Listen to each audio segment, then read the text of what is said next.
are the ones, the voices in the sound of drums. Underneath the stars and Alright, so this is working. Let's start up old war wagon. Right. Hey everyone.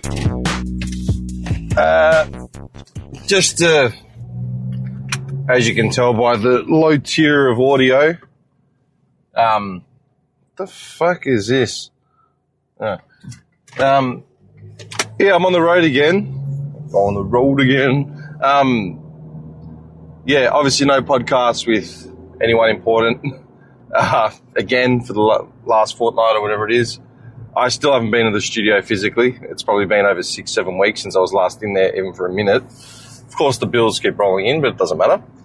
I'm actually on the way to Geelong. I've got a client out there I need to go see. And I figured, you know what? It's a good stretch, a drive. Maybe I'll get some things off my chest. So, yeah, until I get onto the actual freeway, you'll hear a bit of noise as per normal. What was I going to say? Oh, yeah. I got held up this morning. I figured the drive to Geelong is a lot longer than... Yeah, when people think Geelong, they think, another city. It's sort of regional. It's going to take forever to get out there. Blah, blah, blah, blah, blah. But from my last customer, because I've got a few in the West on Mondays, from my last customer, my first stop in Geelong is actually 35 minutes. So it's actually not that far. We've come a long way. So I might have to split this up into two sort of sections. But, who cares? Anyway, not much has been going on. I've actually been chasing up some shit with my health. I basically walked into my doctor about 2 weeks ago and just said, listen, man, I can't do this anymore. I've been actively trying to diet, the last, I don't know how many months, pretty much since the holiday sort of ended. Because, when I was in Bali, I ate like a fucking idiot. It was just too much delicious spare ribs and nazi everywhere at your disposal. And I said, you know what? I got to sort of serious up. So I got back from my trip and sort of tried to knuckle down and, watch even more of what I eat. And I joined a gym, and I haven't been going religiously, but I've been trying to make an effort to go. And given my day job is just literally walking around all day, I'm skipping breakfast. And this is what I said to my doctor. I said, listen, man, enough's enough. I'm not eating breakfast. I'm basically doing intermittent fasting. I'm drinking 2 liters of water a day, minimum. I'm going to the gym every other day. I haven't bought carbs for myself in about 10 years. I literally cook pasta once a year. It's an occasion. You know what I mean? Rarely eat bread anymore. Try and cut out snacks. And I'm just actively gaining weight. This is bullshit. It sucks the strength out of you. It's like a gut punch. And he said, look, he goes, how's your sleeping? I go, no, it's still terrible. I said, the whole sinusitis journey, we made light of it, when it sort of all started. And, I started the conversation back in February of 23. We're in March 26 and nothing's actually been done. He goes, well, so you're still having trouble sleeping? I go, yeah. I go, blood pressure's through the roof. I'm actively gaining weight, but I'm not eating anything, and I'm actively trying to exercise. I go, there's got to be answers. And he said, look, your sleep apnea it plays a big role. Obviously, you're not sleeping properly. Your body literally can't get its metabolism right. Your cortisol levels are through the roof. Your blood pressure's through the roof. And, you're literally just, what did he say? There was a word he used to describe it. I can't remember what it was, like a phrase he used. But you're just pissing against the wind. Because it doesn't matter what you do, no amount of exercise is going to change anything if your sleeping's whack. And he goes, so did you ever follow through with the referrals and stuff? I go, did I? You sent me to one doctor out in Richmond who literally took my money, sent me to go get an MRI done. You all lost the MRI. the CT, sorry, not the MRI, the CT scan. You lost that. I had to like do another one. When you finally came to grips with what was going on, her diagnosis was allergies, good luck. I go, that doesn't fly, man. We go, it's not good enough. You know, I paid $300 a pop for each referral and got told allergies, deal. Like, that's literally the response I got. I got handed like a demister nasal spray and just got told, yeah, it's allergies, you're getting old. I'm like, nah, fuck you, man. Like, that's not good enough, bro. So I said this all to my doctor, and he said, yeah, look, I'll tell you what. There's a doctor out in Fairfield. He goes, I'm going to send you to another specialist.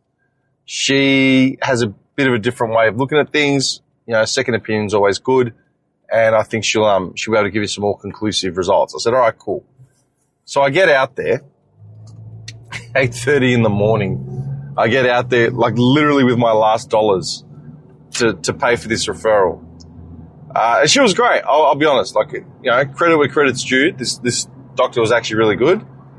Got the camera out, checking my She hunted around. I tried to remember who the doctors were that, you know, had sent me to get the CT and all that sort of stuff. You know, 3 years ago.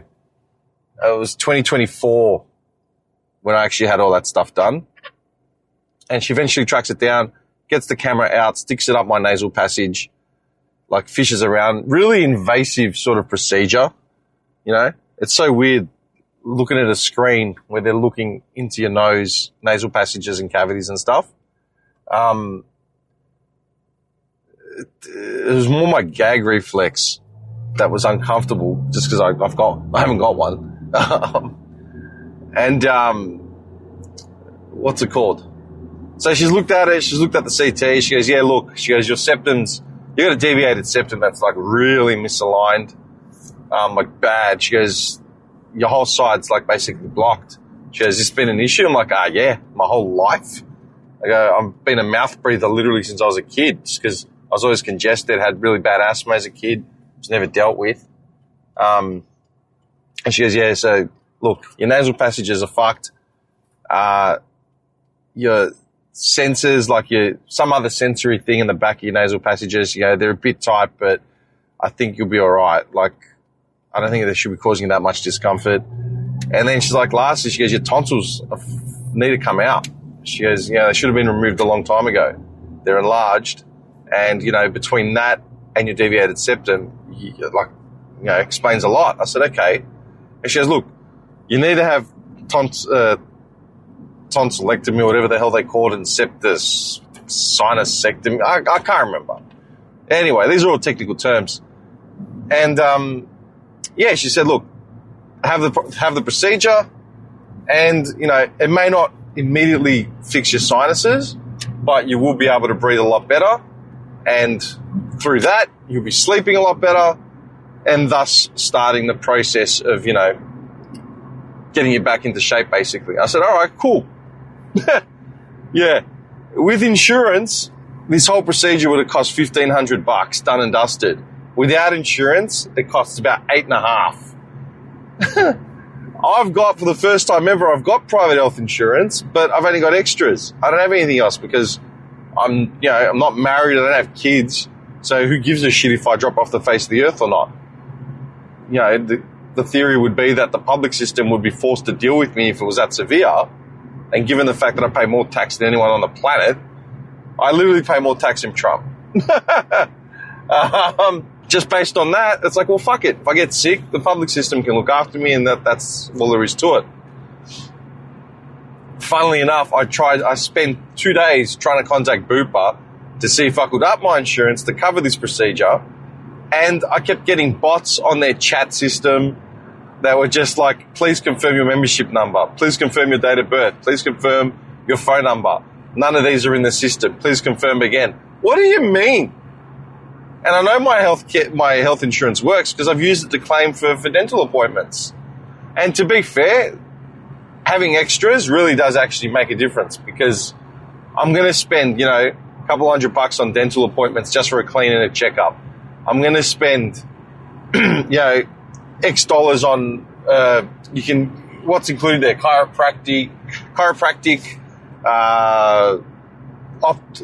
optical, all these little basic extras that I would typically spend in a year anyway. So you get them as bonuses to have insurance. But then again, what does it matter? Insurance isn't worth anything. Anyway, to cut the rambling short, so I gave up on Bupa, and then I did the numbers. I'm like, man, I don't have $8,500. Like, are you nuts?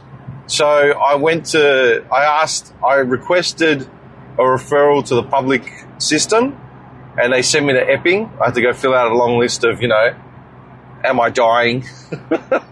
And if I die on the operating table, I can't sue, which is basically what you're doing. And I asked the woman, I'm like, how long is this wait going to be? She says, 12 months. Meh, okay. So I've got to eat shit for the next 12 months. Meanwhile, I don't know who out there listening has ever had their tonsils removed as an adult, but I called a friend of mine who had the procedure done last year, and I asked them, what's the expected wait? Because I asked the doctor, the doctor that gave me the referral, the specialist, I asked her what the recovery time was, and she said minimum 2 weeks, minimum. I go, what do you mean? And she said, 2 weeks. She goes, you can't be working for 2 weeks. I said, all right, well, I'm planning another holiday. Could I have the procedure and then go on my break and just use it to rest? She goes, no. 2 weeks means you sit at home and binge on Netflix and do absolutely nothing. She goes, some airlines won't even let you fly after this procedure with the nasal passages. Something to do with pressure, I think she said. And dust, risk of infection. She goes, 2 weeks, you're going to be locked up inside. So get on the streaming services. I'm like, all right. So then I talked to a friend of mine who has had their tonsils out. And I said, dude, does this check out? And they said, yeah, man, it's absolutely horrid. You won't be able to talk for about 10 days. I thought, well, that's great. That shouldn't interfere with my job as, a sales rep and a voiceover artist and as someone who likes doing long-form podcasts where I talk for literally 40 minutes straight. Yeah, that won't matter. Fuck my life. Anyway, at the same time, I went and got an MRI done because I got a pinch in my neck or back that, it's been giving me migraines, literally. I've just lived with it for the last year. And then I thought, fuck it, while I'm here, I may as well just get them all done. So there was another $300 spent to go get an MRI done. And I still haven't got my results. And I got a message on Friday from my doctor's office saying, hey, we've got your results. Please come in so you can find out what they are. That would be like another fucking phone call or another face-to-face meeting, meaning I've got to pay another $80 or $150 or whatever the hell they charge you.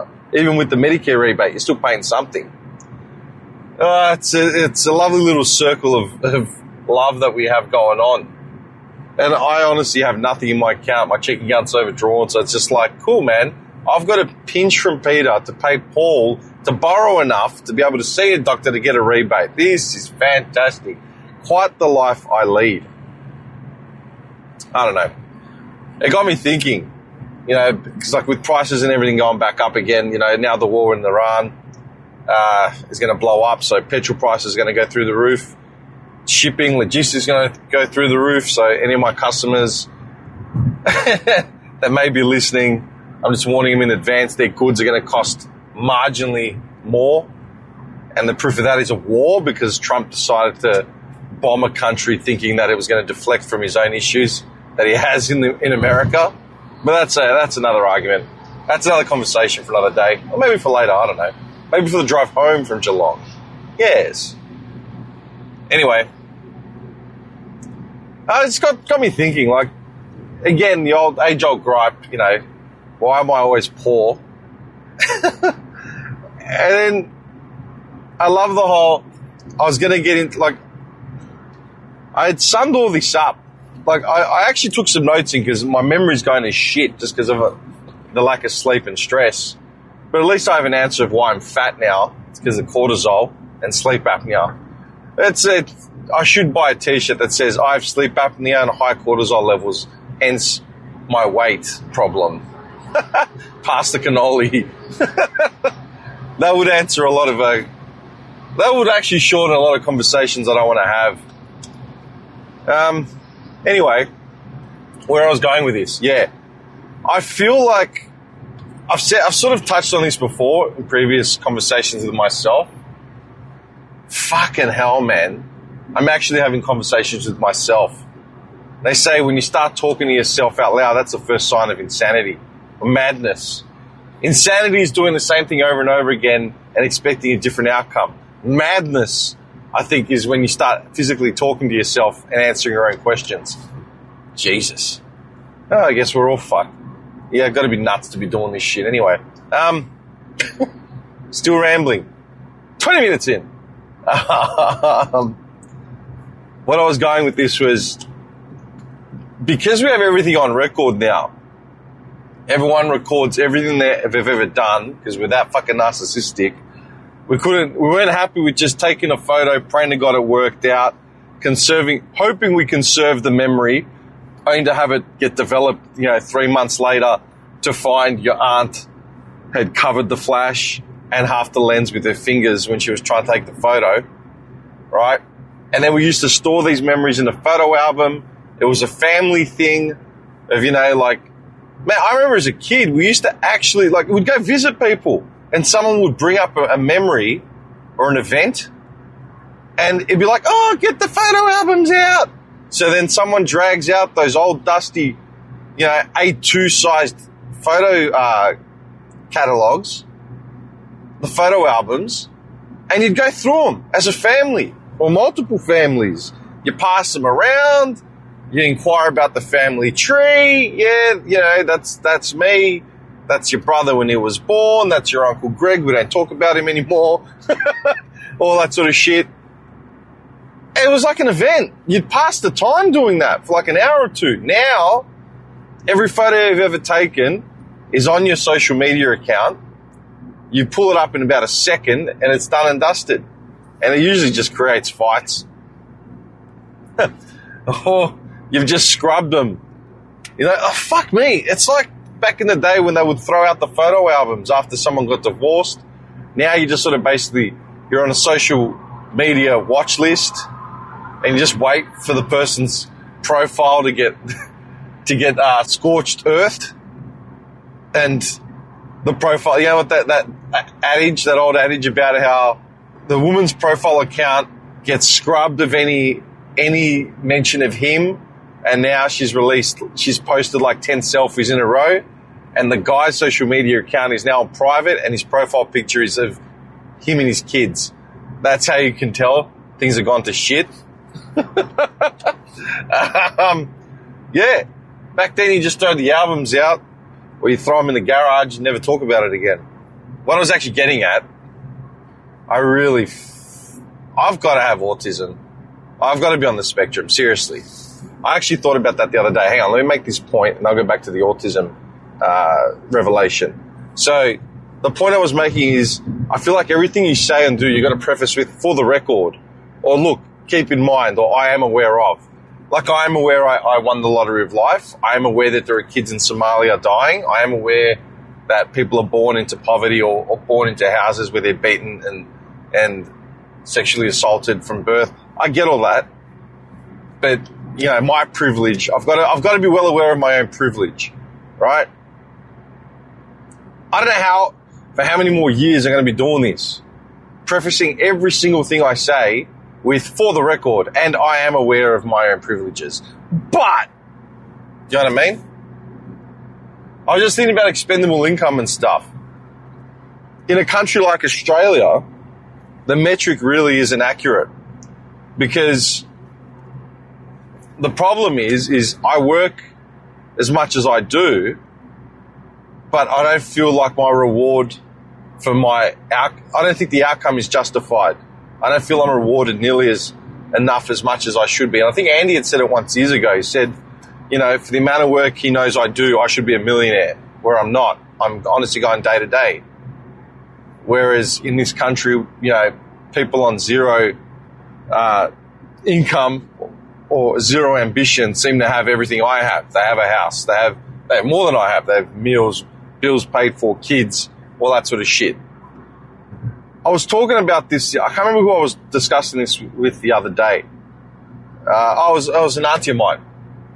I went around to visit her, and we were talking about all that sort of stuff. And I said, look, it's only fair you're rewarded for, not just your ambition, but how much you put in, and the reward should be relevant.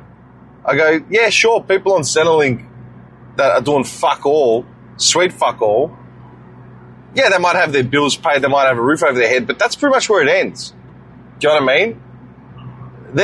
We're basically making sure people don't die on the streets, or at least as well as we can.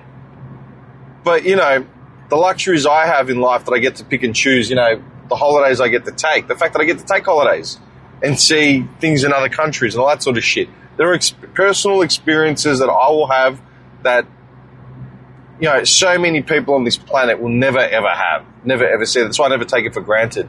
I brought it up the other day. This is what got me thinking about it. So about 3 weeks ago, I've been listening, obviously, if you listen to this pod, I've been listening to a lot of country, a lot of AI music that makes country shit, which is fucking hilarious. And just by chance, I don't know how I did it. I think I must have Shazammed the song when I was out somewhere. I'm pretty sure it was a Shazam that I followed up. I was at my office. I had a few minutes downtime between meetings. So I'll go through my Shazam list or my screenshots on my phone just to go back to songs that I've heard that I want to revisit. And so I've put up an artist, and it was a country artist. I listened to about 3 songs in a row, and they were all bangers. Like, I was sitting there, listening to them, singing along, tapping the fingers and all that sort of shit, tapping the hand. And I noticed on the YouTube page, tour, 2026. And I just clicked on it, and it had Melbourne dates coming up. And I'm like, oh, that's fucking incredible. That's awesome. He's coming. So I looked at the tickets, and I think they were like $70 each or something. Small venue in the city, like where you'd expect someone like that without a big following here. You'd expect them to be. And I'm like, fucking brilliant. You know what? Fuck it. Looked at the calendar. It was free. So I bought a ticket. Done. Didn't even think about it. I'm like, you know what? In 2 months' time or whatever it is, I'm going to go check out this artist. And in the meantime, I'm going to MP3 and copy and download as much of his music as I can illegally to learn his back catalogue. So I'm sitting there and I'll buy a T-shirt on the night, and he got his $200 from me. Career justified. And I just thought about it. A lot of people don't do that. A lot of people won't go out looking for artists or experiences or go to a museum or any of that shit. Some don't because they don't want to and they won't ever, and some don't because they can't. You know what I mean? And it got me thinking about all of it because of the experience I had at T2, Hear My Eyes, on the weekend. So, I actually told the boys I went with, there's going to be a mad long-form grievance about this shit on Monday, because I knew I was going to be driving to Geelong, so I knew I had a bit of time to rant about it. Hear My Eyes is a thing they do at the Hamer Hall, the Arts Centre, I don't know who puts it on, right? Let's just say it's the Arts Centre. Whoever the fuck, Melbourne Arts, whatever. And we'd done See My Eyes part T1 like a year and a half ago. And it's basically Terminator 1, or when we went, it was Terminator 1 with an orchestra, half sort of digitally inspired, plus live musicians. So there was like a timpani, strings, like a string section, all that sort of shit. And you're watching Terminator 1 with the new score, live score in the back. And like a laserium, like a laser show as well. And it all ties in with the movie. And I thought, at worst case, I'm going to get to watch Terminator 1 on a big screen, which, I'd never done.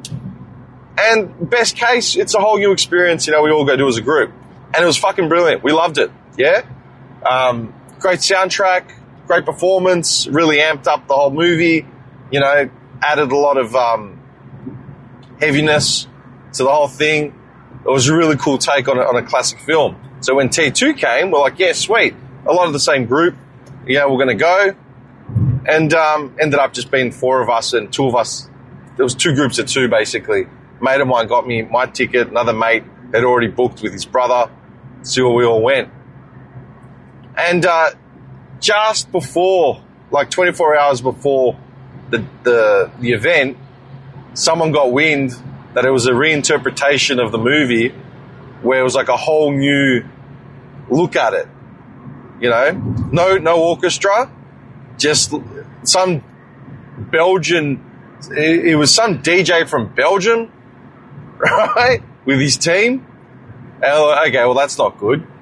All right, and we and the reviews were starting to come in, and they were all negative. Like, this is useless, this is garbage, none of the original soundtrack remains. You know, it's fucking terrible. So we were like, all right, we're going in, having zero expectation now. Okay. And we sat through it. And I feel like a dickhead too, because some of the comments were being prefaced with, as someone who's done media and blah, blah, blah, this is terrible. And I got on the thing of like, look, man, you can't preface every argument like that. Like, who gives a fuck? Can't you just, I was trying to stay optimistic. Like, can't you just fucking enjoy it to enjoy it? Like, I'm not going to start every argument like that.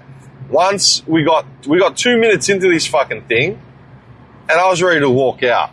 And that's me being 100% honest. Yeah? 2 minutes in, and I was like, nah, man. So, Terminator 2, Judgment Day, is, you know, unequivocally one of the greatest sequels of all time in a franchise, and one of the best movies, one of the most complete movies you're ever going to see for its time. It came out in 91, 92, and for its time, and even now, still holds up. It was technologically advanced to anything that we'd ever seen in the sci-fi action realm. James Cameron directed it. You had Arnie, arguably one of the biggest blockbuster stars of all time. You had Robert Patrick, who was perfectly cast as T-1000. You know, the cast was brilliant. The concept was great.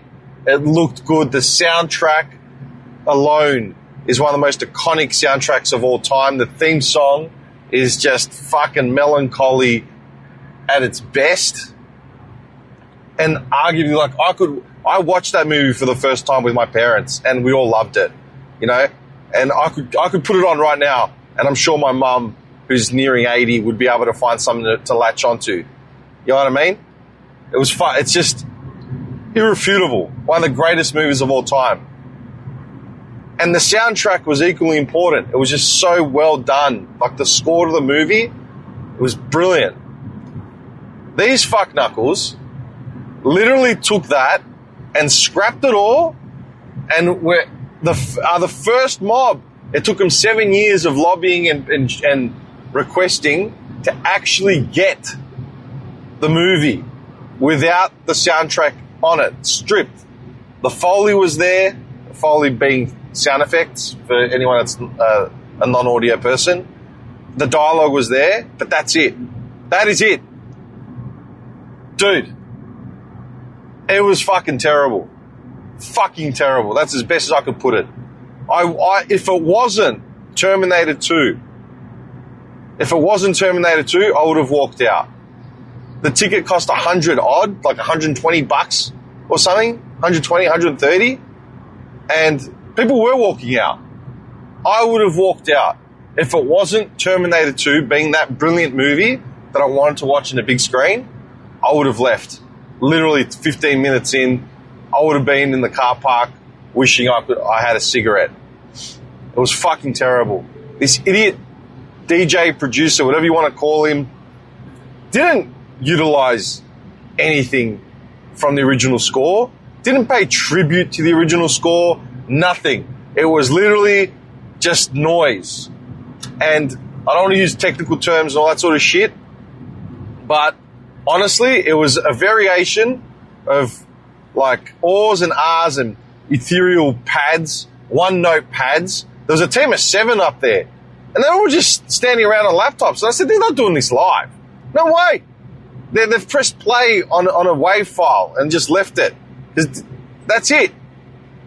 And it was a combination of ethereal pads, acid, 303 acid sounds. Every now and then you'd have a ush, ush, ush, ush, just a drum beat, just a kick, doing a 4/4 time. The most satisfying part, when it actually synced up, was when there'd be a chase scene or something and you just go, literally it. And the rest of the time was a cacophony of noise, just saturated, yeah? At times, the audio was too loud and it clouded the dialogue. So whereas Terminator 2 was so well paced and there was, less is more. Any filmmaker knows that.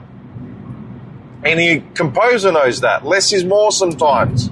Nah, this was just cheap, and then I couldn't. I couldn't. It was painful. It was distracting. When we walked out, we all went and got a beer and just talked about it for a bit, and we had so many grievances. From a technical standpoint, it was garbage. And I and one other person within the little group, the four of us, have all done production, have all done music production at some point in our lives, yeah? I spent 20 years doing it. My mate had spent, I don't know, maybe 10 years doing it. And from a technical standpoint, I said, and this is what I said, that was garbage. The old thing of, let's say you do better. I can do better. I have done better. I've scored short films in the past. I've got audio sitting on my computer that I could easily sync in and you wouldn't miss a beat. This was terrible. And it would have taken me and my mate an hour to have done in our spare time. On a technical standpoint, it was absolutely garbage. On an artistic point, it was fucking terrible. There was no melody. Like, the biggest theme about scoring a movie is about adding a key harmony, a key melody, a theme that resonates, something you can take away and remember. Yeah? Like The Exorcist has got the Exorcist theme, Tubular Bells, Terminator's got the most fucking iconic theme of all time, literally. And these idiots didn't even utilize it, didn't capitalize on it, didn't make any improvements. Shit. I remember when Wes Borland left Limp Bizkit, and Limp Bizkit performed at like the next WrestleMania with the new guitarist. They changed up the riff of Roland, arguably one of the most famous like new metal bands for that era. And Wes Borland was a great guitarist when it came to like creating riffs and guitar riffs and memorable shit. And they changed it up, and it still sounded good. It sounded good. It had the inspiration from the original riff with a tiny little change, but it still sounded like a shake-up, but it was cool. Yeah, I can appreciate a remix or a reinterpretation. These idiots had the blueprint for the greatest theme song of all time, and they chose to scrap it in their arrogance and think they're going to reinvent the wheel. It was fucking horrible. Horrible to the point where I'm complaining about it on a fucking drive to Geelong 2 days later. And every Facebook comment that sees it in a positive light can go fuck itself. Every one of them. They all have to be related to someone. In fact, after the intermission, we came back, we sat down, and before they got into the movie, they lubed us up with a bit of ethereal, acid synth just thrown out, like just bullshit sounds that made no sense. In pure darkness, no light show, no footage, nothing. Just the main DJ just playing a few shit on his thing. And I died because I'm talking to my mate next to me, and all around us people were talking because like the movie hadn't started yet. It was just pitch black. This guy in front of us turns around, "Hey, can you guys keep it down?" And we just looked at him like, what? I'm just like, what? And he turned around. Some Poindexter telling us to keep it down during before the movie had even started. And I was staring at it, and I'm like, wait a second, man. Like, you're here with, and I looked at who he was there with. He was literally there with kids. Who the fuck, what parent takes, we're talking young, yeah? 6 years old sort of shit. What fucking parent takes 6-year-old kids to fucking Terminator 2, with full swearing, violence, graphic violence that still makes me cringe at 40. You know what I mean? 41. Let's call a spade a spade. Yeah, full fucking, it was fucked. And yeah, we started talking about it, and I'm like, you know what? Like, that was terrible.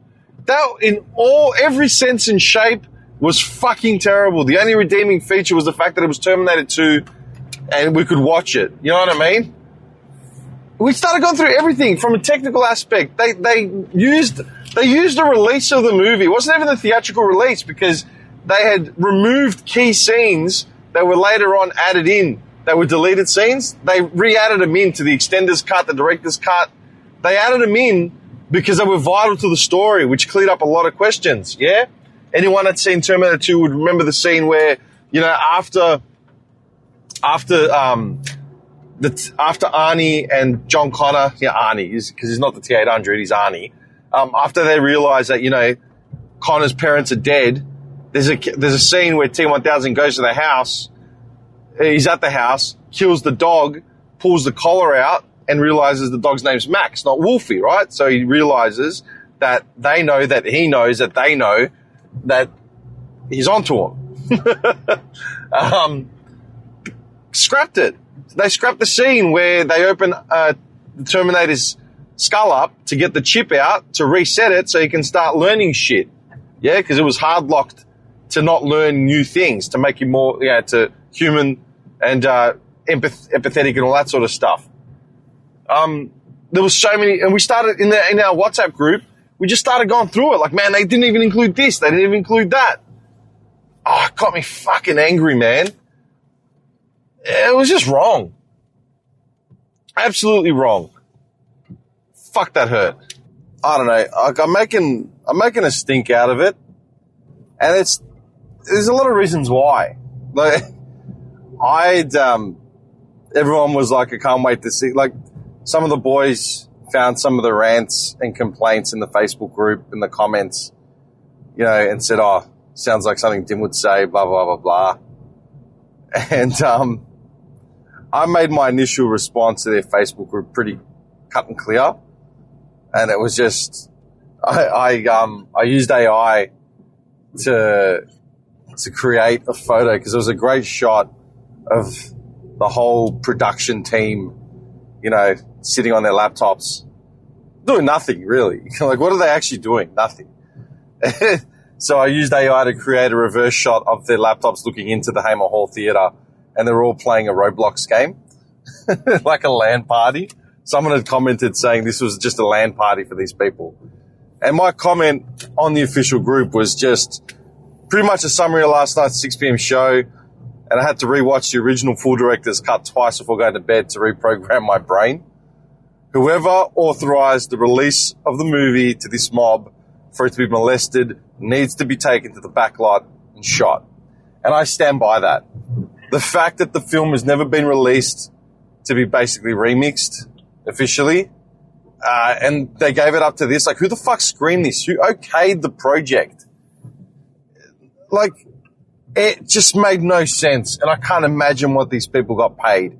Because if we were paying, you know, $100 odd a ticket, and you got, I don't know what Hamer Hall's capacity is, but it was full.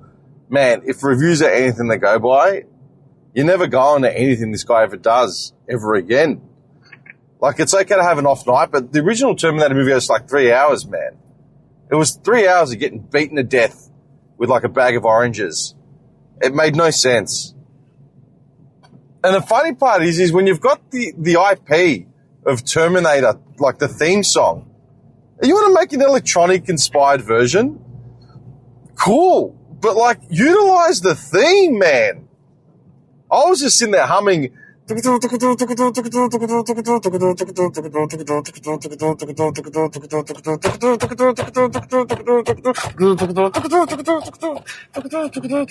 dude, you got one of the best theme songs of all time. And you've just got this generic, bland bullshit. Like, it just hurt. And that's what killed me when we were having the conversation about it. And I said, you know, do I have the right to critique it this way? Yeah, I do. I paid for a ticket. I went and saw it. It was trash. And where am I coming from? Where am I coming from? Well, in this situation, I'm in my 40s, so this isn't, you know, what's it called? The ramblings of a 13-year-old boy. These are the ramblings of a 41-year-old boy.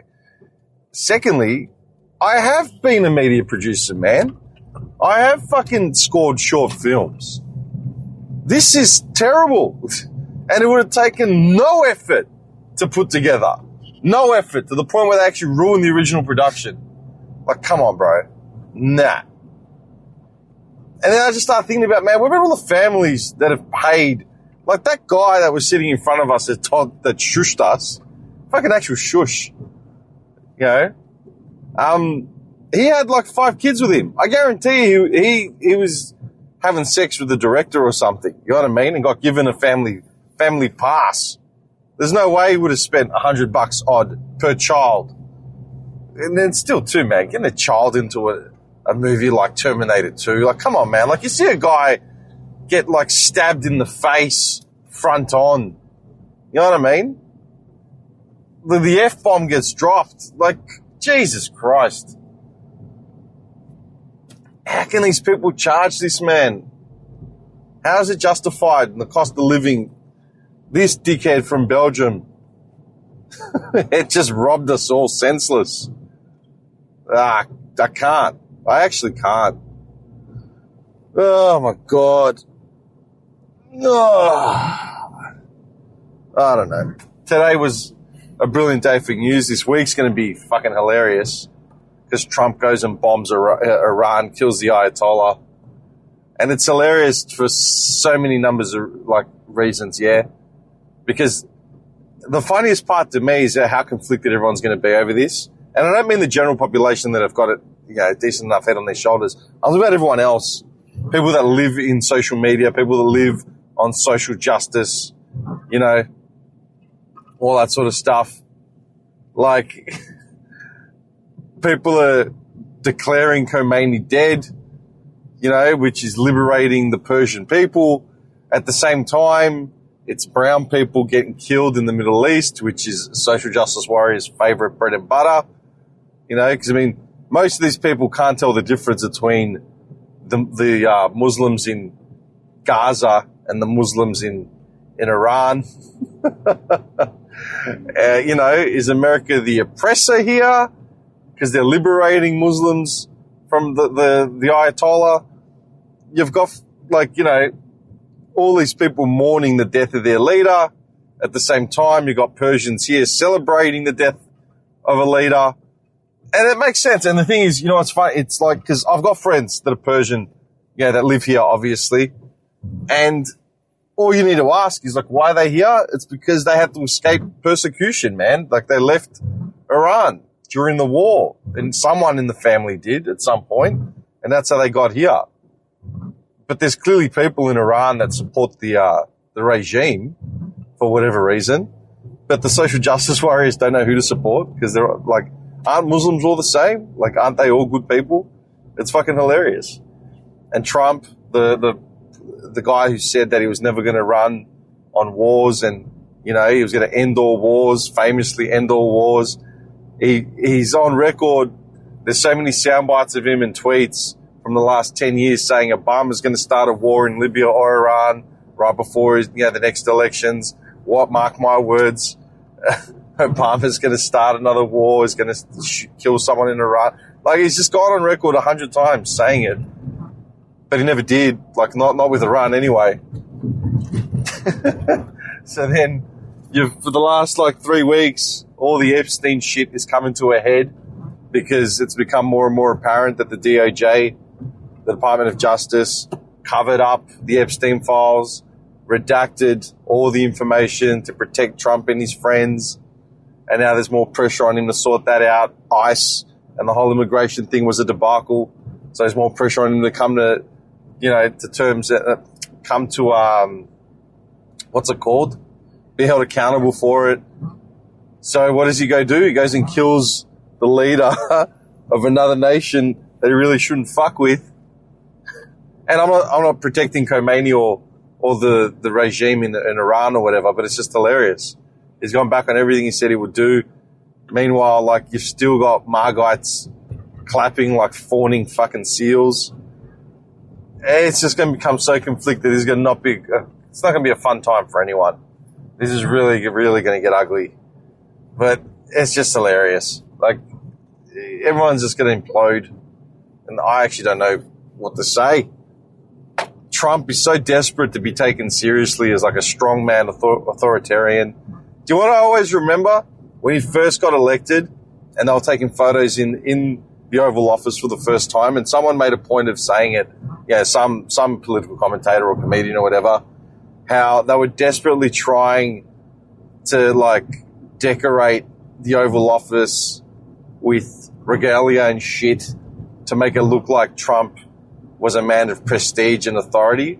Whereas, like, most presidents, they've either got a background in law or they've served time in the military. They've all done some sort of service. They've got a couple medals, whatever. Trump had nothing. It's like they were looking for Boy Scout medals. And he's famously a 5-time draftee Dodger, but he's now starting a war, and he says this is what it is and how it's going to be. The whole Greenland thing, he's just fucked. And more flies are going to start dropping, man. It can only circle the shit pile for long enough until it's at its fill. It's funny. It's sad. It's going to mean a lot of people are going to get hurt, but it is what it is. I don't know. I actually don't know. I'm desperately trying to get my, cortisol levels and anxiety and blood pressure down. But it's not easy. One thing to do is, like, obviously go back to the gym. I've got to reduce screen time, which is fucking hard when you're doing a sales role and you're in media as well. You're constantly online. That's just how it is. Last night, I was watching something before I went to bed, and there was some guy in Vietnam who actually looked like Manny Pacquiao. That was the funniest thing. There's some dude in Vietnam, and he's building a remote house on a lake entirely from bamboo. And it was talking about using ancient techniques as well as new techniques, and he was going to live remotely off the grid or whatever in a lake in Vietnam. The whole thing's filmed, from like 100 different angles. They had like I thought they were going to bring in I thought they were going to bring in like a halftime, what's it called? Like a sporting moments action replay shot at one point, powered by Monster energy drinks. But it was fucking funny. So he's sitting there, and that at the start they were pushing it as in like, he's only using ancient techniques with bamboo, one small hammer and one knife. It's like, yeah, nah, man. He's clearly got a power drill in this scene, and now he's fashioning a swimming goggle using metal and plastic. I love it. The ancient techniques lasted for about 10, 12 minutes, and then he's clearly using a fucking power drill. Like, while he like, the ancient techniques got him so far, and then, it was time to bring like technology in. It was fucking funny. I really wanted like Tim the Toolman Taylor to come out on a ride-on mower. Anyway, but yeah, I was just watching this thing, and it's like he's got a year. I can't remember if they were selling it with him having a year to like get it done, or he was going to live a year. I was half asleep. I didn't pay attention at the start. But yeah, as I was going, it's like, it's now week 2. I'm like, is it?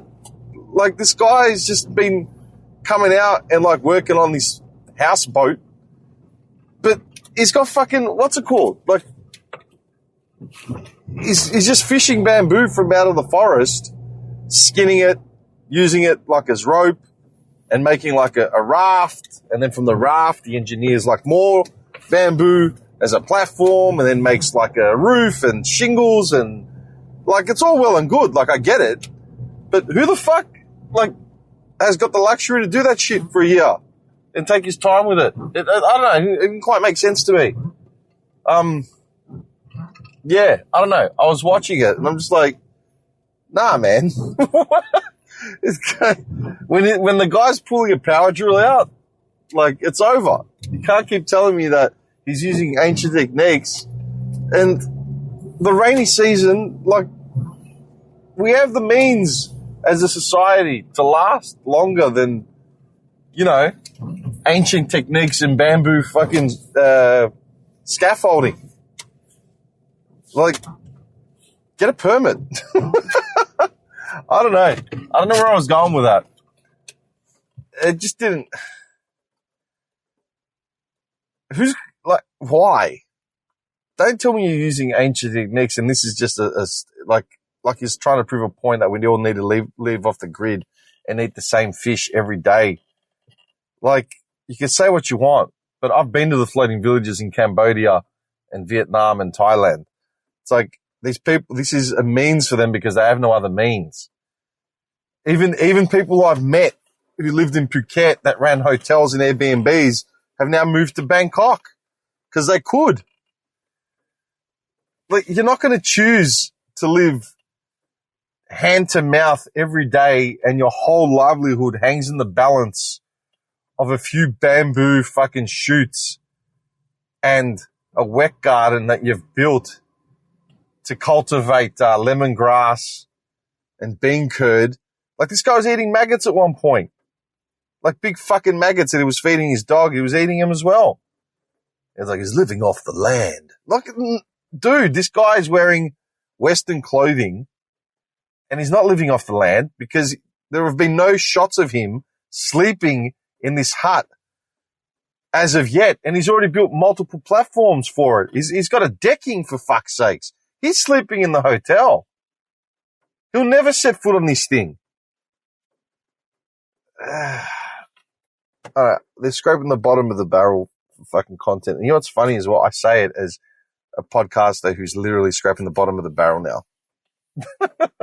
Maybe I'm burnt out. Maybe it's done its run. I don't know. Let me know what you think. I actually just got to my next customer. My first customer wasn't even there. I got one more, and then I'm heading back to Melbourne, and I can't be fucked. And you know what? I think we're good. I think this is, sufficient for now. Where am I? I don't know. Smoke crack. Hold up.